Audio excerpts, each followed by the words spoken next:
it's like in schools, nobody teaches practical things. How to look after yourself. 27, I gave up alcohol. I spent 5 years in AA jacking it in, and I did. The weight thing then came down from there on in because I started to go to the gym and I got addicted. I swapped one thing for another. Jacked the alcohol in, went to the gym, but I had an 8-pack and smoked 60 a day. I started my life in therapy when I was 26 and I got diagnosed with my GP as having an eating disorder. When mainstream couldn't fix it, I had to go to what we call alternative health. It's actually really not alternative, it's natural.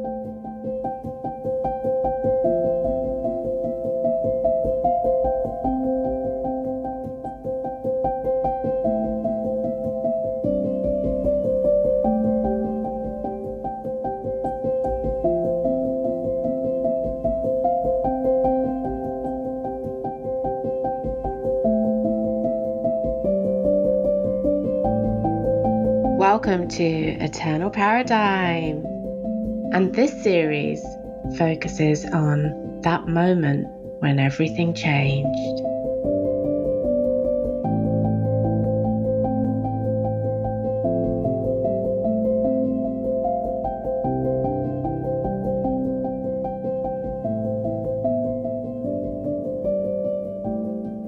Hello, welcome to Eternal Paradigm. So I like starting with the question, which is, who are you? Which is the standard question for anyone who comes onto the show. But aside from the who are you, I would love it if you would introduce yourself. Okay, Omi. Well, thank you for having me here. And it's lovely to see you again since this June. My name's Louisa B and I live in Leicestershire.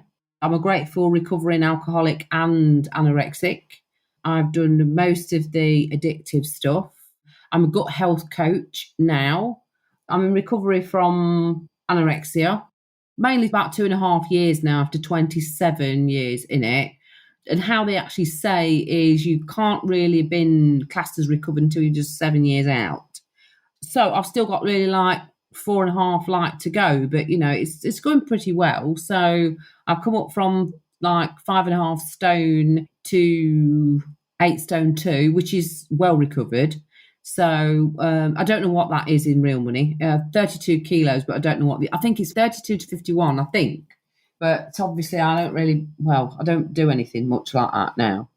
Well, because you try and move your headset out of the weight, the shape, the eating, the thing, and then just do like a normal, what everyday run-of-the-mill person does. But when I say normal, actually nobody does normal things really with the food, because we've all got some kind of... What is normal? Yeah. Addiction. We've all got some kind of thing. I want to be this, I want to be that, this body shape, and all this abnormality in social media thing, which, is not really... It's not doing any favours to the eating disorders of any way, shape or form, because obviously being too small is ED, and the opposite way is ED, and then there's 1,000,001 things in between, because everybody can be anything at any one moment in time, and you can actually be, as Neville Goddard would actually say, you can actually be one thing and the same thing, so you can be the opposite at the same time, which is true. That's how you manifest.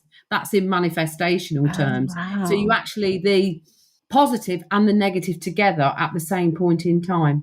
So you can be those sorts of things. So it's like your shadow self and your angelic self put together. That's how we exist in manifestation, I think. That's an image. But yeah, mainly gut health coaching. I live on my own. I've got a Siamese cat that's not really mine. He's adopted me since I've been here. I've been here since June, and it's all right. It's okay being on my own. So going forward, we'll just have to see what happens in my life. But everything's going really well, to be quite honest, after all the mess, that...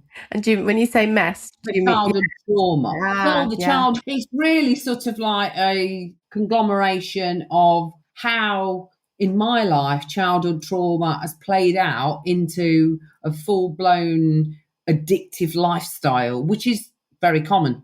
Most people don't think it's very common, but if you meet, well, you'll know from what you do yourself, right? And maybe your own lifestyle and things like that and background. So that most people have, I mean, some say, I've got an addictive gene. No, you haven't got an addictive gene. There's no gene for addiction at all. There isn't one. It's just you start to use things as an improper tool to self-medicate and dumb down a lot of emotions that really need to be sorted out. You need to heal your emotional self as much as you can over a set period of time, and then let those emotional things flow. And then half the time really realise that it was somebody else's, what their projection is upon you as a child, because as you know, a child is perfect. It can't have any faults, flaws, or anything like that.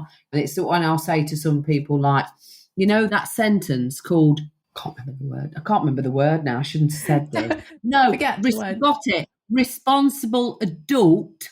What do you not understand about responsible adult? You're supposed to be that. The child is the child. It cannot be the responsible adult until it gets to that age. So anything under that, as you well know, it's not. The child is perfect. It's innocent and it has all those wonderful qualities that children have. And it looks to the responsible adult for everything that it needs, everything in its whole life. You, as a responsible adult, are therefore and should be providing. And if you're not, something's going wrong. Yes. But no one's perfect and there are things that go wrong. And then it's just how wrong it goes. On the spectrum of wrongness. Yeah. It's on the Catherine wheel that's gone completely off the, like you do in the bonfire, we've all lost them over the shed wall, but this is the thing. And I listen a lot to Jordan Peterson. I really like him. I think he's amazing. And I like everything he stands for. He stands up as this really strong person. I'll say, hang on a minute. No, I think you're actually wrong, because we're going so far off the Richter scale on all this, lots of PC things, which fine, but it's going out of order. It's going to sort of like too far in one way. And he'll say things like, you are meant to be this, you are meant to be that, and stand up for things like that. People are trying to sort of like say, well, no, we need to be this, we need to be that. Well, no, you don't need to be those things. A lot of the things are blatantly obvious because this is the way it's meant to be.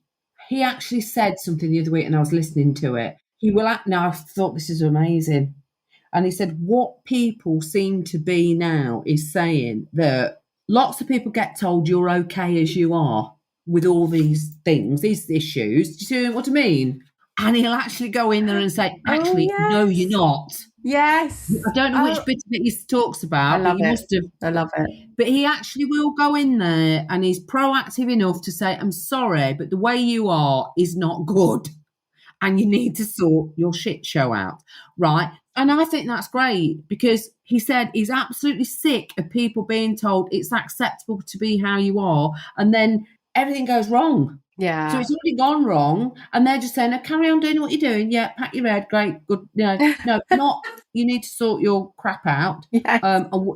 Or get some help, because he's not the sort of person that. I mean, as a therapist, he's a clinical psychologist, isn't he? It's a clinical psychologist. Yeah, I think He's not a child. I know he does. I don't know whether he does with children or not. But anyway, he said, I won't tell people that then if I think they're wrong or there's certain things I don't like, he'll say that. But you see, there is too much of it now going, okay, we don't say that. Okay, everything's all right. And then we get these really weird problems coming up. And then it will then go on into, well, you know about this.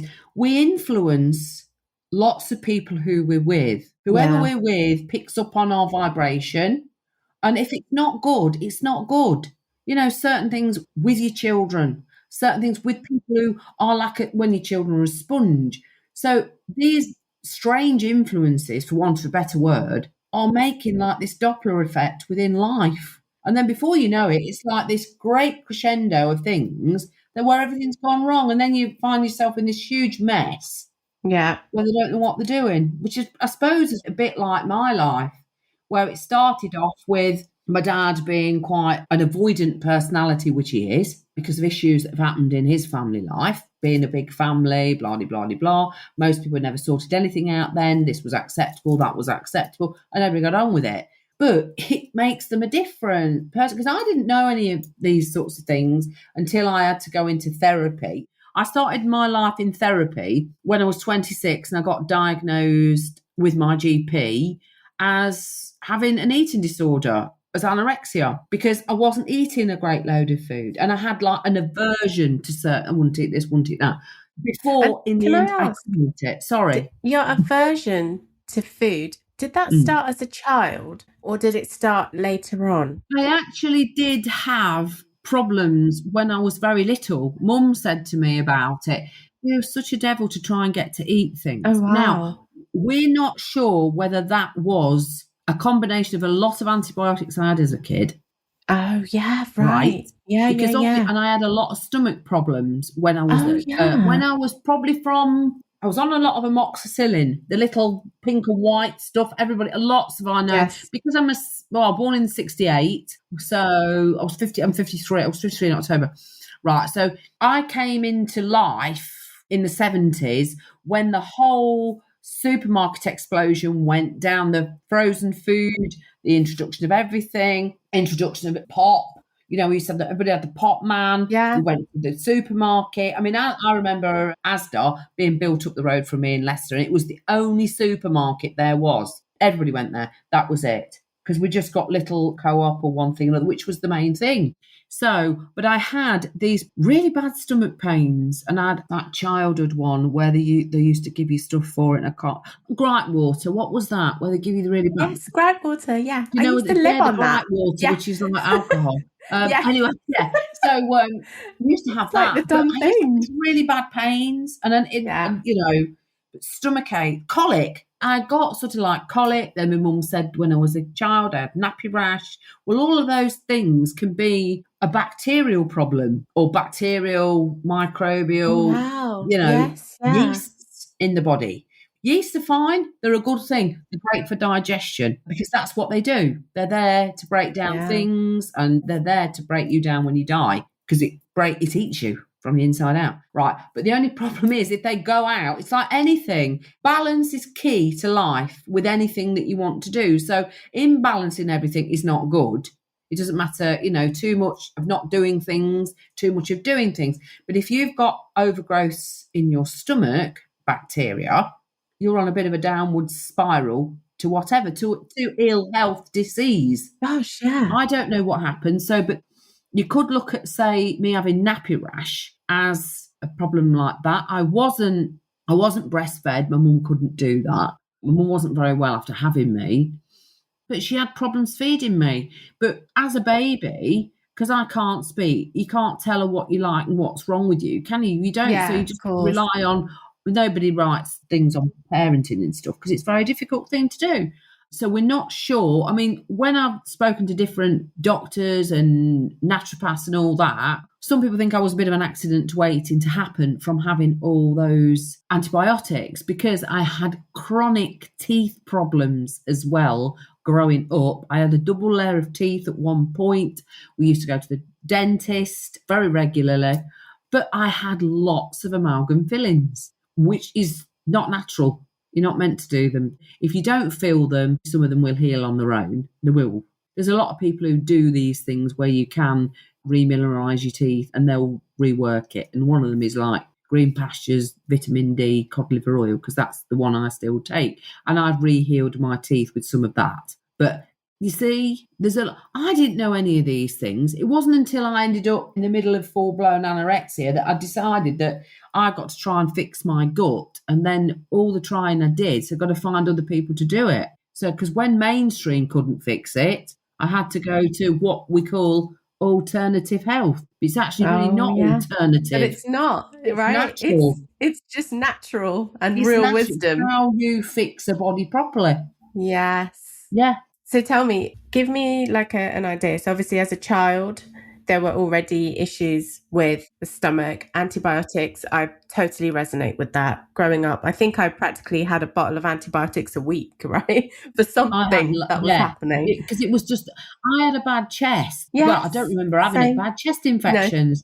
And they give you amoxicillin. I Yeah, think it was mainly amoxicillin then. Everybody was on it. I mean, some people are more resilient to things like that because antibiotics affect everyone differently. Not everybody will have an upset stomach with them. I did. I see. But having an upset stomach, whatever good flora you've got, because most people haven't got brilliant flora, but you have to work on that because you are really only as good as what your microflora eat. That's the thing. It's not your own digestion because they digest your food. And that's what a lot of people don't get because there's 70% of your immune system. And if you haven't got that really good, then that's your immunity gone. So you're fighting on your own. This is huge, right? I mean, these trillions of wonderful bacteria at a level will stay in balance. And the good ones keep the bad ones down. And they do so many things for you. That's why your blood's right. That's why this is right. That's why your hair grows.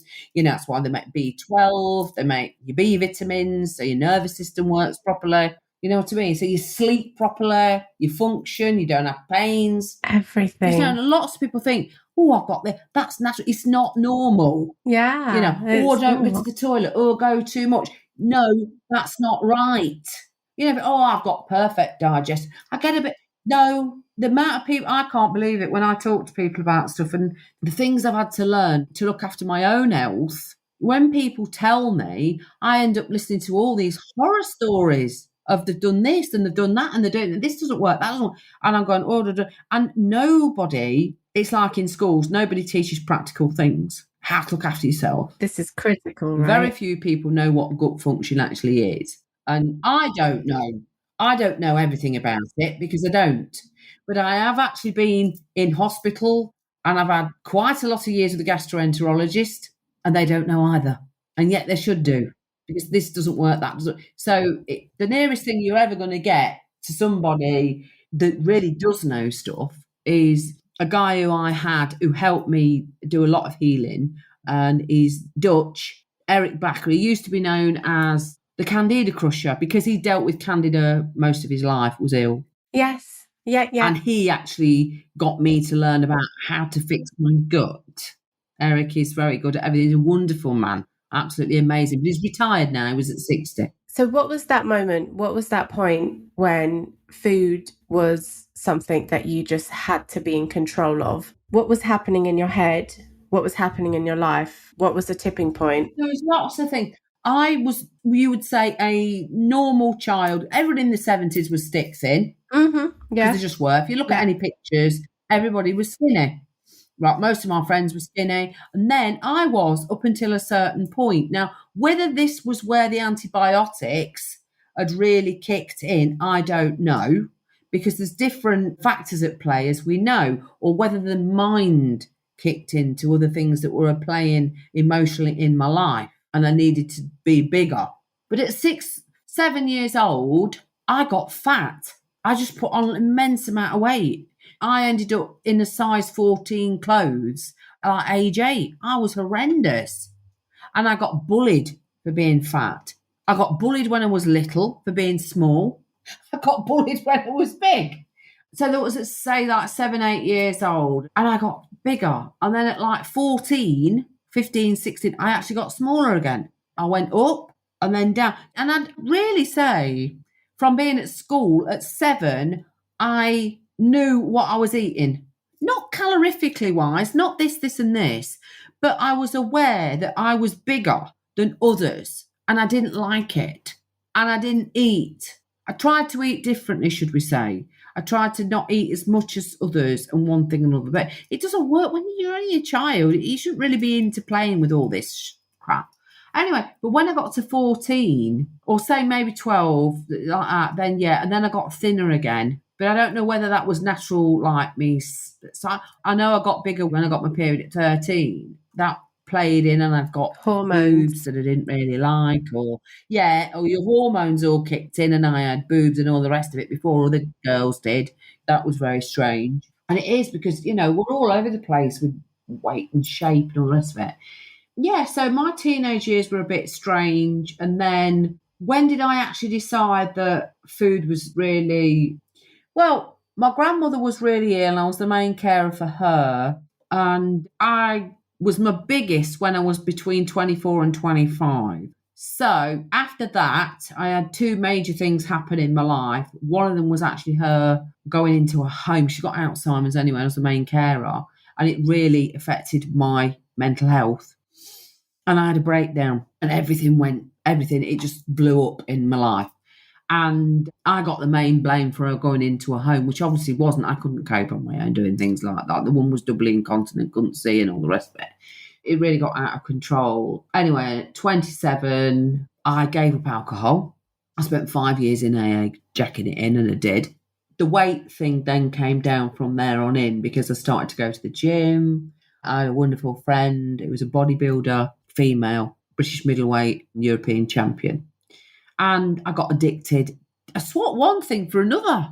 Jacked the alcohol in, went to the gym. Still smoked 60 a day. Still smoking 60 a day. A gym bunny. People used to say to me, how can you be a chain smoker? Yeah, gym bunny. How can you be a chain smoker? You're brilliant. And I must have been the worst. One of the worst advocates for going to the gym ever.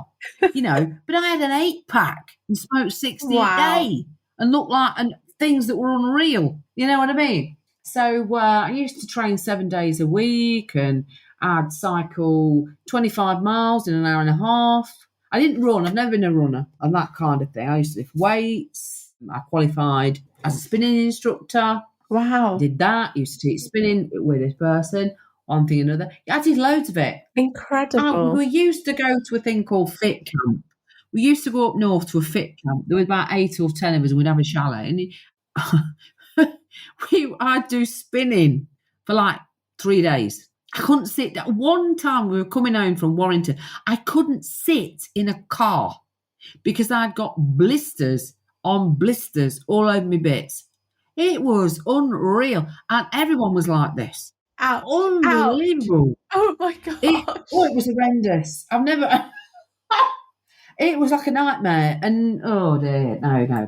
I think I've done some crazy stuff. So what was happening? But lots of people do it. Yeah, no, I because totally it's like get. out of control. Yeah. It's like everything's gone out of control and blah. And then, I don't know. And obviously, I realise now, you don't realise when you're like this, the mechanics of it were playing into my brain chemistry.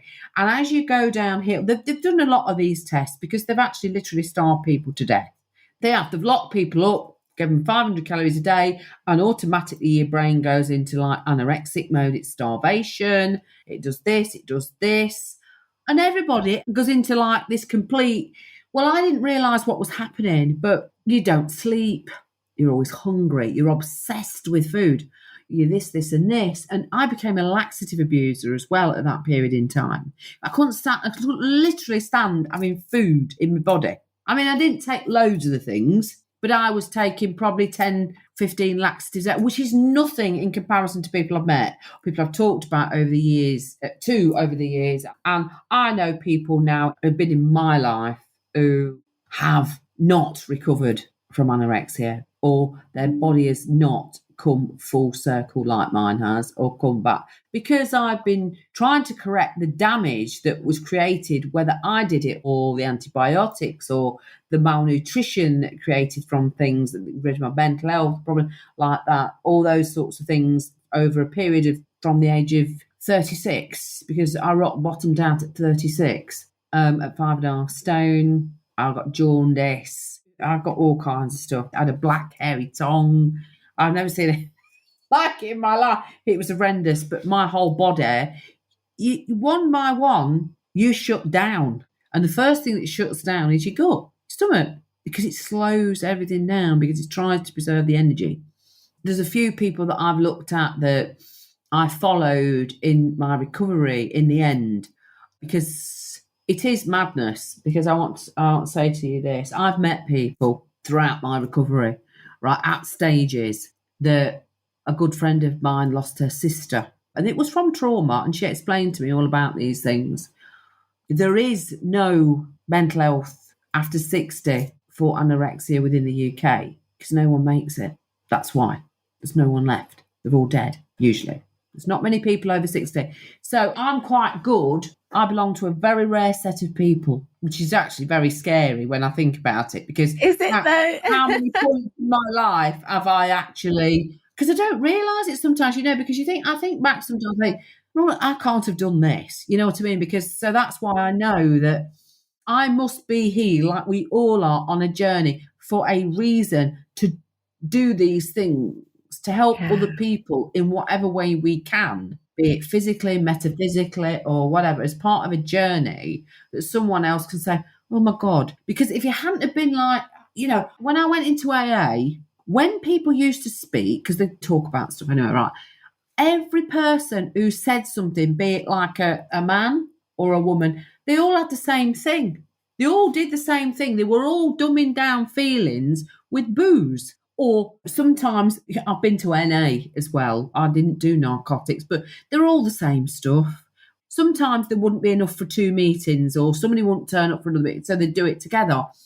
And I have met so many people in stuff, but they were all dumbing down these emotions like, I'm not enough, no one loves me, I'm different, I'm all those kinds of things, right?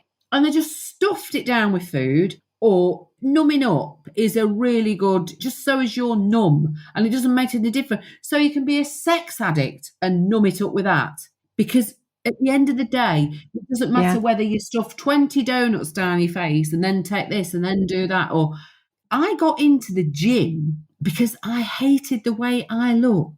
Wow. What got you there? I hated me so much. So I ended up with a body purely based on hate, which really doesn't work out. But I ended up loving the way I looked in the end because of it. Wow. So it just went completely. And I remember going to work, right? And people would say to me, oh, I wish you could take my body and go to the gym. But you see, this is another thing, how people do not want to do the work. Yes. Yes. They don't want to do it. Do you see? Yeah, I know yeah. you get it. I know you get it. Because they'd say to me, but it would go back.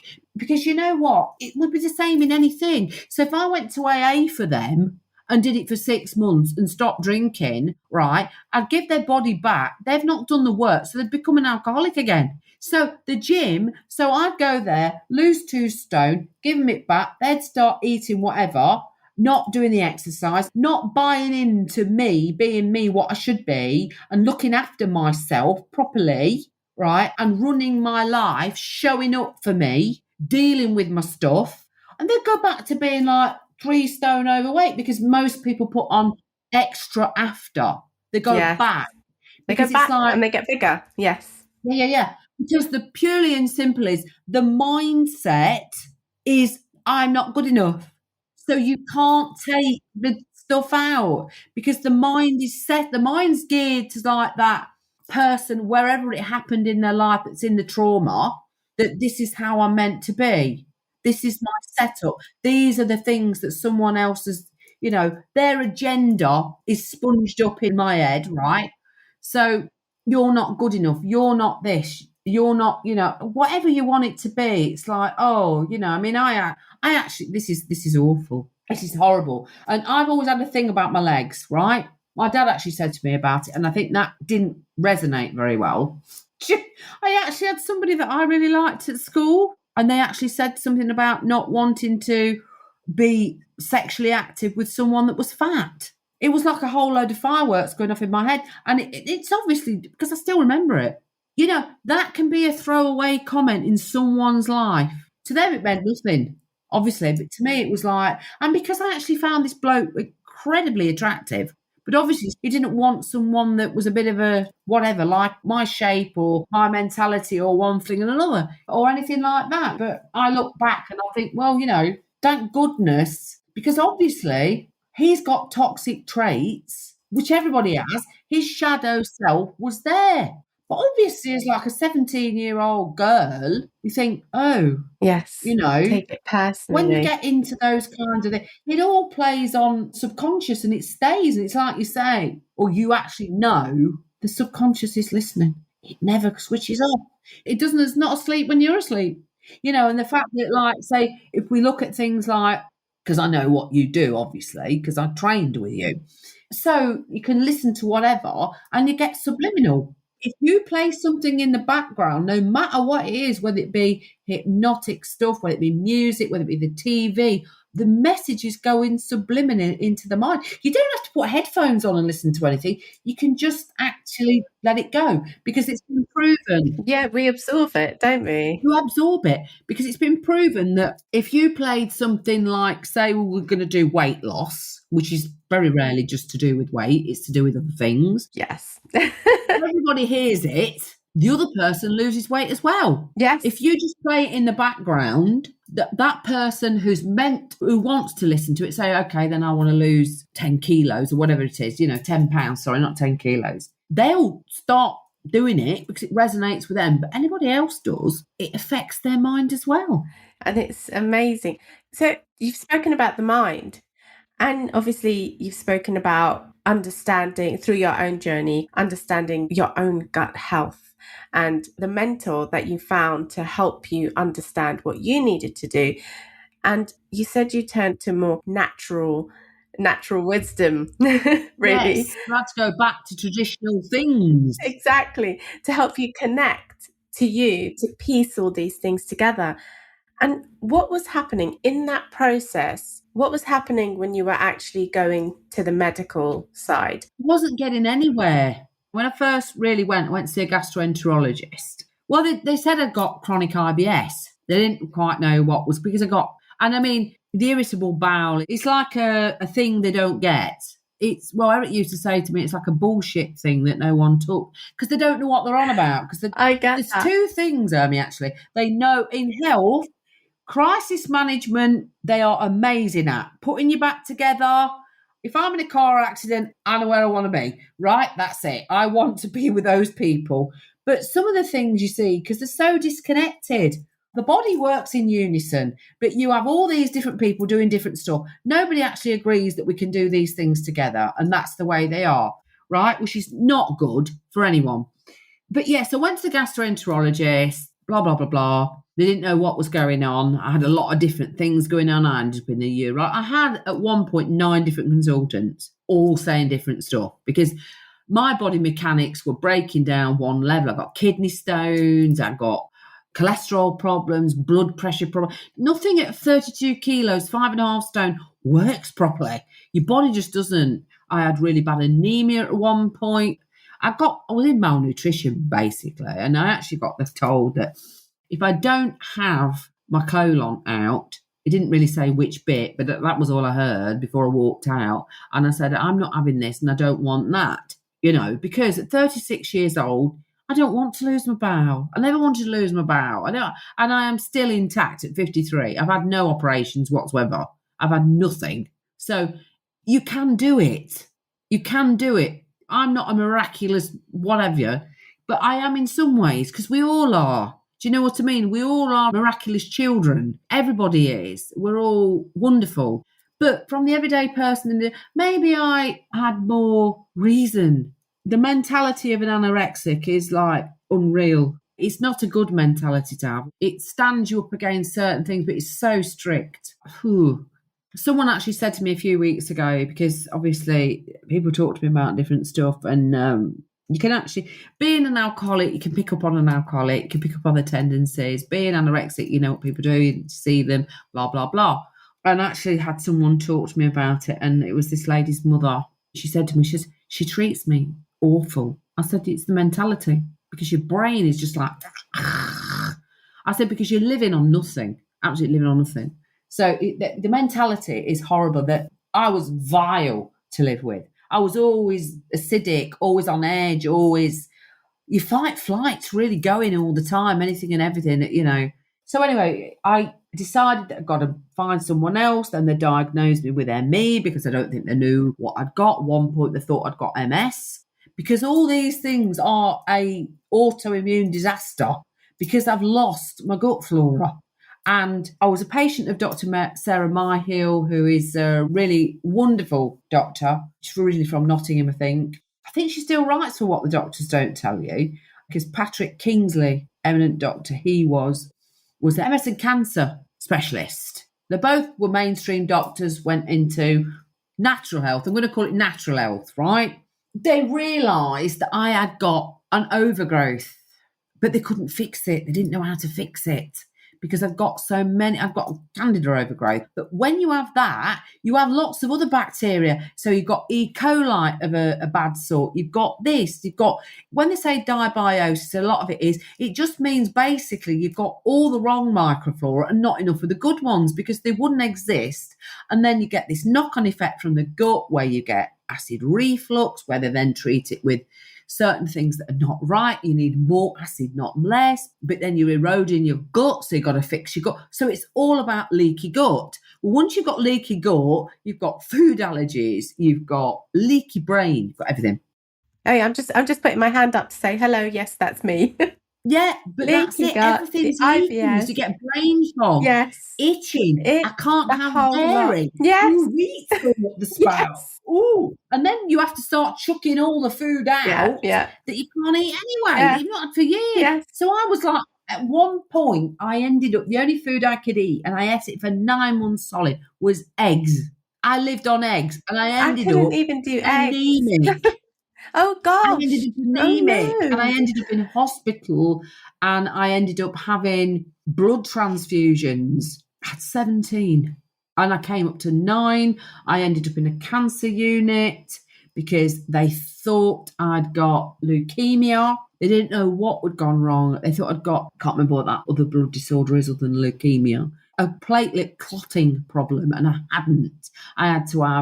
They took bone marrow to test it because they didn't know what to do. And if it hadn't been for the wonderful doctor I had getting in touch with a friend that she'd qualified with, and this other doctor saying to her, have you tested? Because they don't do vitamin tests very much, vitamin and mineral things. I didn't have a mineral allergy. She actually sent it. Now, being in a cancer what they do, right? So we're going down this route before they start doing bone marrow stuff, right? And she was wonderful, absolutely wonderful.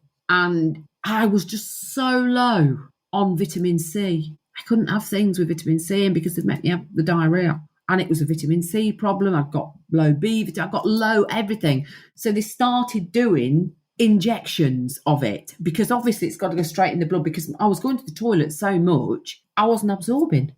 And that was it. And that's what was wrong with me. And people don't realise that an imbalance of vitamins and minerals are your first line of defence. Now, a lot of people go, okay, I've got the vitamins, right? And natural vitamins are all the best, which are from food. But when you've got so many problems, you can't eat the food. So your body is then fighting and it's going the wrong way around. So that was me. What would the minerals be? I mean, for anyone who's kind of listening. Zinc is very important, obviously. Mm-hmm. Yeah. And then not too much copper because that overloads other things. But really everything is better from food, even your vitamins. So in some stages, like a person like myself who was really in a mess, you can't do the food. But food is natural. These are all normal because a lot of vitamins that are unnatural are toxic. The body doesn't know. The body is really clever. You know, this is a machine. This is a prehistoric animal. We have not changed. Your gut's the same. So how you ever think that you can eat a diet that's not prehistoric is nuts. Do you see what I mean? Because if you say, right, okay, well, I eat this, I do that. This is what we've always existed on. And then now people are saying we can have this. It should be this. No. You should eat what we've always ate because that's the way it is. Your liver has to detoxify everything. And if you're putting a load of chemicals in, which unfortunately now, even if you have organic, and I'm not saying all organic because I never healed. See, a lot of the people who I deal with think I've got to have this, but that makes it stressful. It's expensive. You have to do with what is within your realm, which means you're not creating financial stress. Now, and a lot of people who need all these things have no money. I lost my job, everything. If I hadn't have had my mum and dad to help me out, I got virtually no help whatsoever from other things. And this is the problem, that people who come into our realm who need our help with what we do can't afford to have it because we're not covered. As a therapist, a lot of it, and a coach, got help, we're not covered by their insurance, which is a complete farce. Because you should have a right to choose which road you go down. Because if you want to go down that route, okay. But then, like I did, your body doesn't respond to that route. You either die or trot the other way. I had no choice. So you have to go with it. I totally get Because that. I think that's something similar to yourself, isn't it? I think that's in your life. Yeah, yeah. I had no choice. No, I didn't have a choice. And what is so important, and again, just to totally come back to the point that you make, the point of emergency care that I've had from the NHS has been phenomenal. They are. They're phenomenal at it. I mean, incredible. And I know for a fact this third time when I had sepsis and I Same as almost me. didn't come round on the other No, side. and me, yes. I know for a fact that had it not been for the immense efforts of the NHS, the consultants, that the whole team, I know I wouldn't be here. They were incredible. The challenge is the NHS service where it's a one size fits all, it's disjointed, and it's very difficult seeing it losing so much money. Yeah, it is. Very sad. Yeah. And it's this recognition. I think there's an overall recognition, and there has to be a shift in society and in the NHS, which is we're not all broken and we actually don't need to be fixed. We actually just need to be taught from the beginning, quite properly, how to look after ourselves, right? And for lots of different people, that can mean different things. And that's okay. Yeah, well, it is because we're all different. But I mean, it's like, eating. Eating's a basic thing to keep you alive. So really, cooking, making things, nutrition sort of stuff. I mean, I don't mean to learn. I mean, you need to know, this is doing that, this is doing that. You know what I mean? Good old-fashioned proper food is amazing because that's what's kept us alive for millions of years. So the need to know how to make these things is relevant. And it's all relative. So to go back to sort of like, I follow a Weston A. Price really diet. I can eat more or less anything I like now, within reason. But as I say, with the food allergies, it's leaky gut. It's nearly always leaky gut, and you have to fix it. But obviously, things that I have, bone broth, which came back as a bit of a fad because all the celebrities did it. But it fixes your gut like nothing else will if you can tolerate it, right? Because you've got people on mast cell, that's where you go, but they're all a stage of problems with B vitamin tolerance and all those kinds of things. And kefir is something that is the most amazing probiotic and the cheapest thing to make and so easy to do. If you use the live grains, and I'm a raw milk person, but I make kefir with it. I can drink raw milk, but I had a total dairy intolerance. I couldn't eat anything dairy at all. It would just go through me. Now I have no problems with cheese, milk, butter, all of those things because of it. Kefir is the ultimate to make you dairy tolerant again. And I know a lot of people don't do it, but kefir is amazing. And then there's certain other things that I use. And obviously, one of the people who helped me with Eric Backer and Dr. Myhill is a guy called Victor Cazzetto, who is the most amazing. He's American, and I met through the internet and stuff like that because I was part of another group that he was a gut health coach with. And there's a French lady called Marjo Ou, and they have their own groups, and they are wonderful coaches because I've worked with both of them, and I'm lucky enough to do that. But there's 1,000,001 health coaches and that. But you know what? It's the same as with everything else. They're not all the same. Absolutely. It's the same with therapy. It's the same. You've got to find the right person that deals with the things. And I mean, in the end, right, I had sepsis. And if it hadn't been for the hospital, I don't probably think I would have been here. And that was after I had FMT, which is a fecal transplant, because I thought that would fix it. So we went down those lines because when you got no choice, and a lot of people originally with FMT died of sepsis because that's what happened. And I didn't know about that, but and when I spoke to Eric about it, like he said, it's quite common to do it with that. And he would never advise those sort of things. As Victor, it works amazing with C. diff. If you've got C. diff, fecal transplant, wonderful. It'll more or less reset everything. But with UC, lots of other stuff, it's not as good. But For some people, it is a lifesaver. So it's what you choose to do. I tried it because I thought it would be the miracle that I wanted, and it wasn't. In fact, it put me in hospital and it set me back again. But what they don't tell you is to have FMT, you have to be in fairly good nick. If it's not C. diff, you need to be in fairly good nick. I wasn't. My health was not good. So I went with Eric Backer. We found him. I tried that after that, blah, blah, blah. I had really good results when wonderful guy. If anybody's in Leicestershire and they're listening, please go and see. If you want to go to, this is not a paid thing. I just really like Ilan Shalor out at Oadby, and he is a acupuncturist. I think he's a 7. There's 2 different sorts of acupuncture. There's a 5 and there's 7. Something. But Ilan Shalor, and he's amazing. He's got a practice in Leicester. He's got a practice at Oadby. He actually restarted my gut with acupuncture. He restarted my digestion. No one else could do it except him.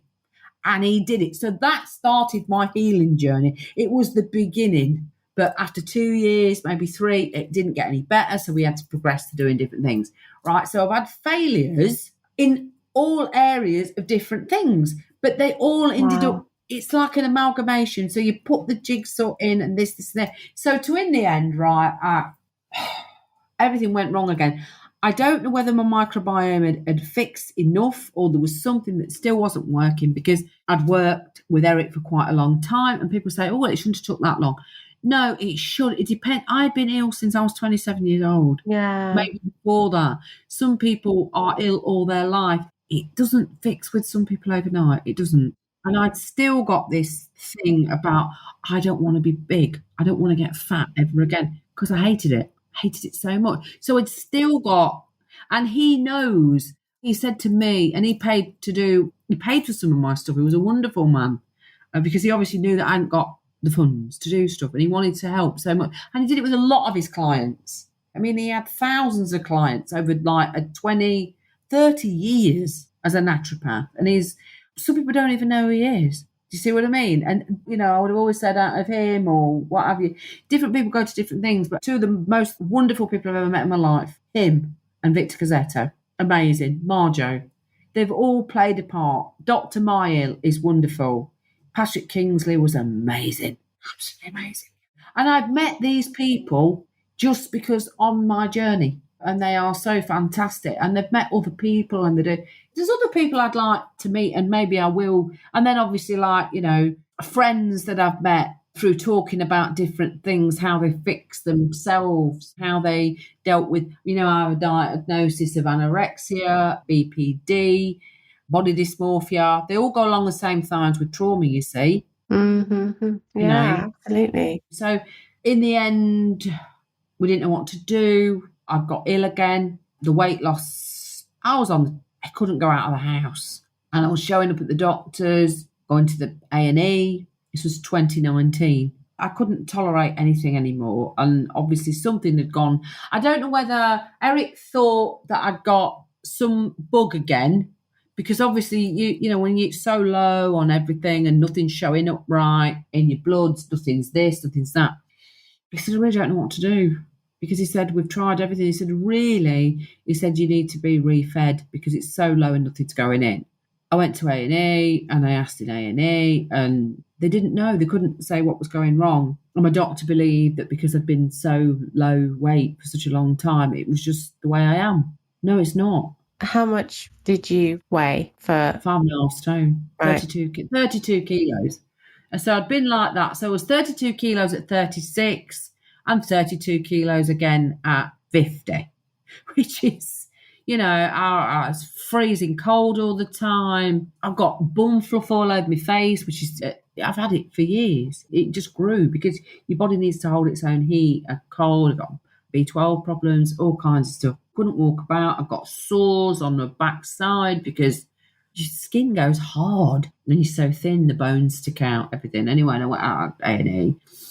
And I started a new symptom, which is something that I'd never ever had in my life. I started to fit. I'd never had fits ever in my whole life. So there's obviously something neurological going on. I've not really had some sort of neurological problems other than the problem neuropathy with my hands and feet, which I'd had from the age of 36. because that's when the thought about the ME. I'd got pins and needles, couldn't feel anything. In fact, I used to have a book because it made no heat. I could actually touch a stove and not know it was hot. I get burns, and I've done that a lot in my life. And it's one of the things that's actually not regenerated very well. But it's when I've been to see a neurologist, they don't know because long-term B12 problems create really bad things. In the cold, I can't feel nothing. I can't hold stuff. I can't open a door. I can't hold a key. I can't undo my clothes. I can't do things like that sometimes. But, I'm very lucky that that's the only thing that's, you know what I mean?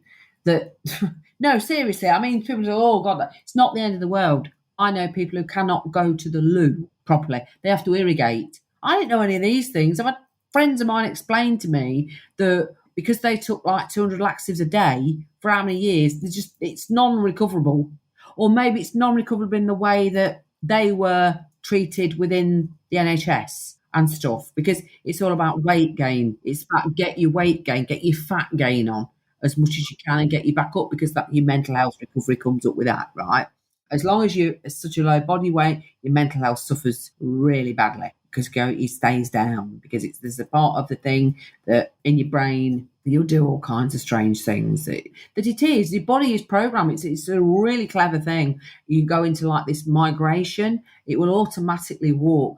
An anorexic can walk themselves to death because you're programmed to move towards food. You move to it. That's called migration. I didn't know anything about this. There's some amazing people on the internet. One of the girls who I've listened to, she needs to sort of coach, Tabitha Farrar.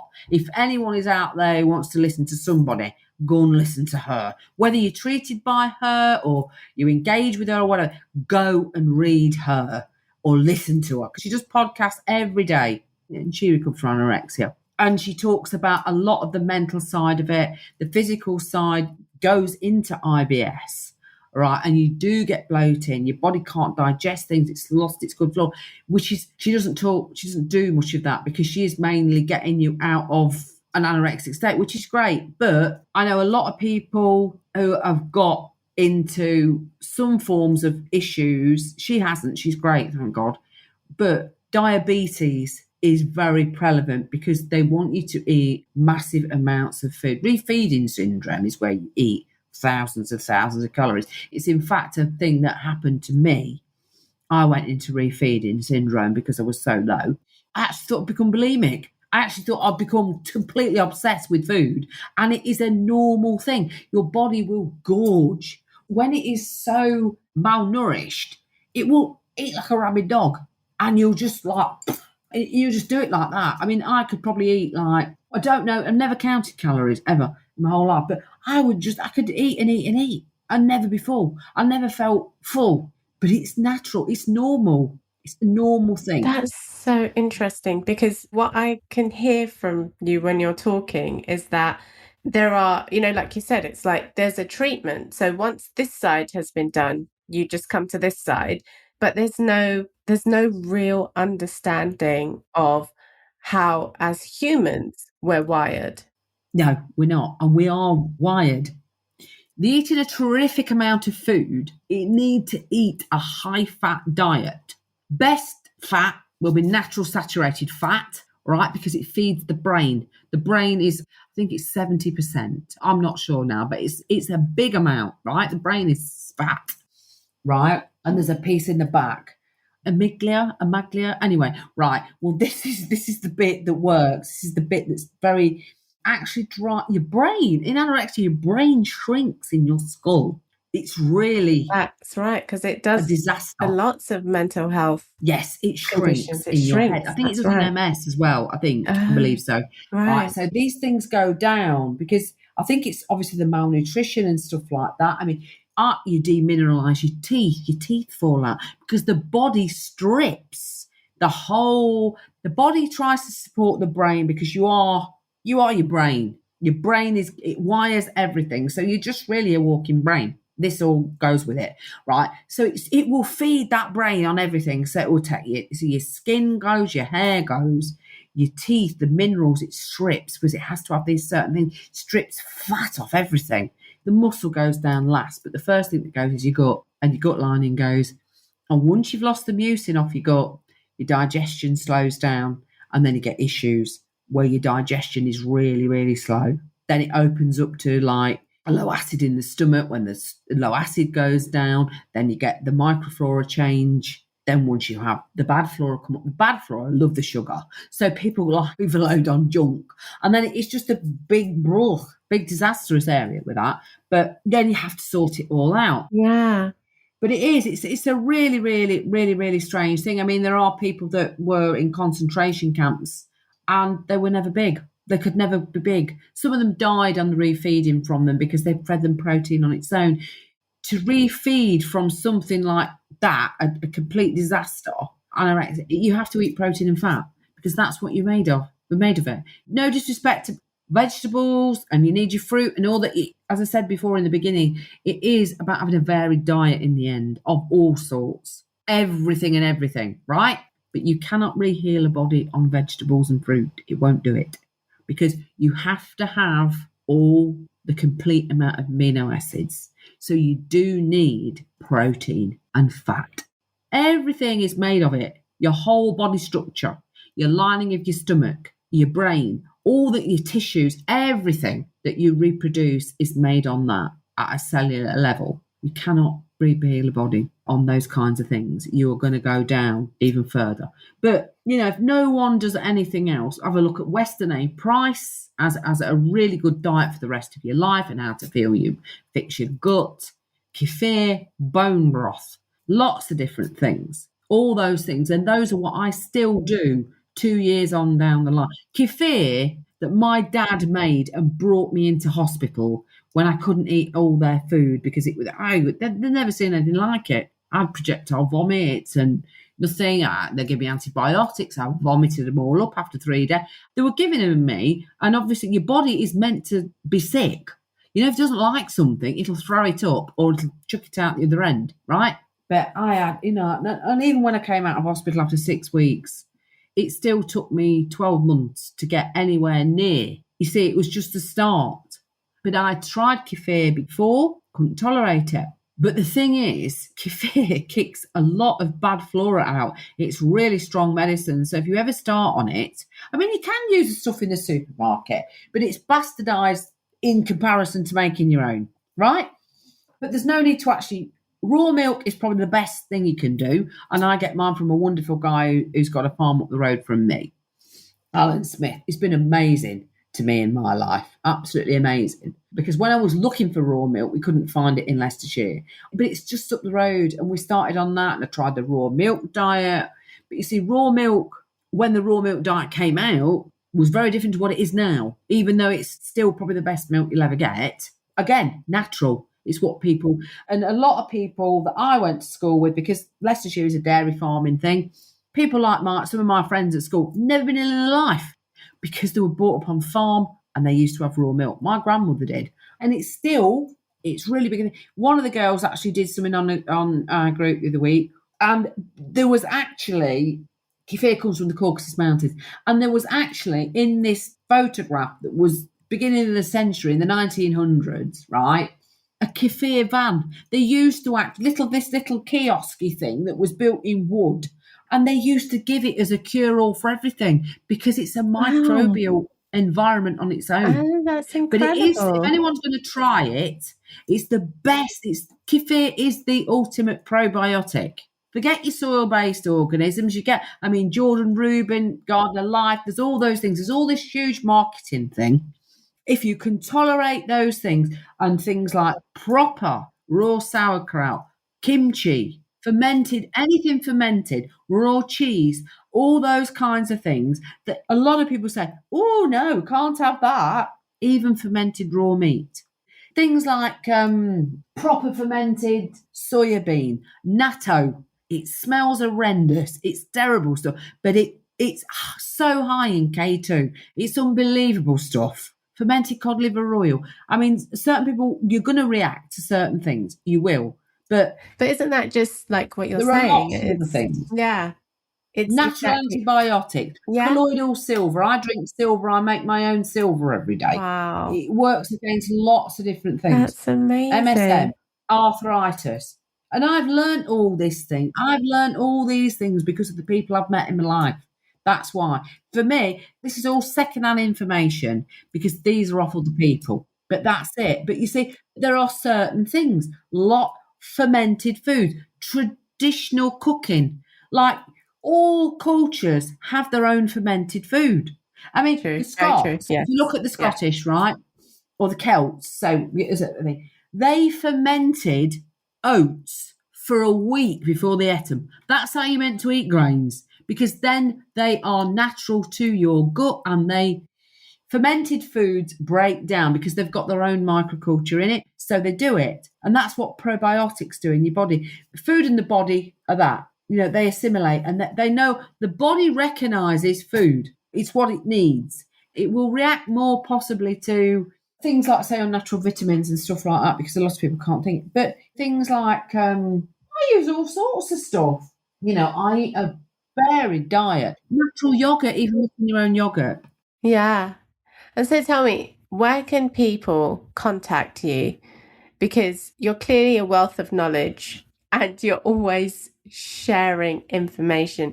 How can people contact you?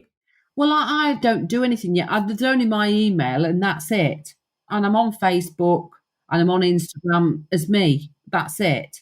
I'm in a natural health group called Vitagenics and that's on Facebook. But that's not my group. That's Victor Cazzetto. Ah, okay. That's Victor. So I'm in there, but it is his group and Facebook, another one that's all about kefir. But I haven't set any of my life up yet. That's going forward. That's another thing. Yeah. But as a gut health coach, yeah, I'm in there. But if they want to get hold of me, they just have to, well, my email is what it is. So. Ah, cool. I'll include your email. Just to summarize, you've basically given so many helpful tips in terms of what people can already start to do. So, yes. But but basically, it's if you want to fix your gut, get some bone broth in, go back to natural cooking, try and chuck as much rubbish out of your diet, and go back to what we prehistorically would do, or enough. Try and get the balance back. Look at what your gut flora is doing. What's your digestion like? Your sleep. You need to get all these things in order. You need to balance yourself up because what's your stress levels like? Because all these things impact on everything. And if you've gone through all of those things, gone through your gut, you've addressed your diet, you do your exercise, you do your sleep, there's a million and one things to look at. But you know what I mean? Look at all these things and you say, well, what am I not doing right? Because you know what you're not doing right. Am I eating rubbish? Am I drinking loads? Why am I doing this? And it's not about, right. If you are drinking a hell of a lot, your gut flora ain't going to be right and your mental state is not going to be right. You need to say, well, hang on a minute and do it for yourself because I knew that I'd got a problem with alcohol. You know it. Get out of denial. Get into owning it. Get well. Get over it. Do you see what I mean? Before you lose everything because it will take your life. It'll take your family, your home, everything because it ain't going to work. Believe it. It doesn't work. Believe it. Before somebody else says, I'm off, right? Decide, no, I'm cleaning up. But yeah, no, it's address your microflora. Look at that for the simplest thing because those sorts of things are out of whack in stress. Stress alone is the number one biggest thing. You see, stress, as you well know, Amy, that goes with addiction. You get stressed up. You think, well, I'll have a drink. I'll eat some rubbish. Nobody's gone like for a salad when they're stressed to hell. No, they're like, hell no. Let's have some chocolate. Exactly. No, there's nothing wrong. There's nothing wrong with it and having it or what have you. Because I eat hot chocolate every day in my life. I don't drink anymore on possibly Christmas and what have you because I don't bother with. I don't really enjoy it. It's not. I came so far away from it that it don't do anything for me. If we'll go out even, I'll probably have something and I leave it because I'm interested in it. I'm interested in cake. I'm interested in the biscuit. I am. I'm not going to say I'm not. I will eat them and I do like them. But I try not to have them every day. But they are nice. But just try and rebalance everything and look at why you're doing these things because everybody does them. But the key is addressing it. Realising it, saying, okay, I'm going to do something about it, right, and doing it. It's all right saying, I'm going to do something about it, but then not doing it, That's not good, because you're going to end up where you've always been. And the mess, people don't realise that it gets bigger over time. It doesn't go away either. You need to be proactive in your own health and in your own life and in your own, to make your life, the wonderful thing that it should be, that everybody should be. I mean, it all goes up and it all goes down, and but you have to try. I knew I'd got issues and I knew I'd got problems, and I realised it. And it's took me a long while to sort it out.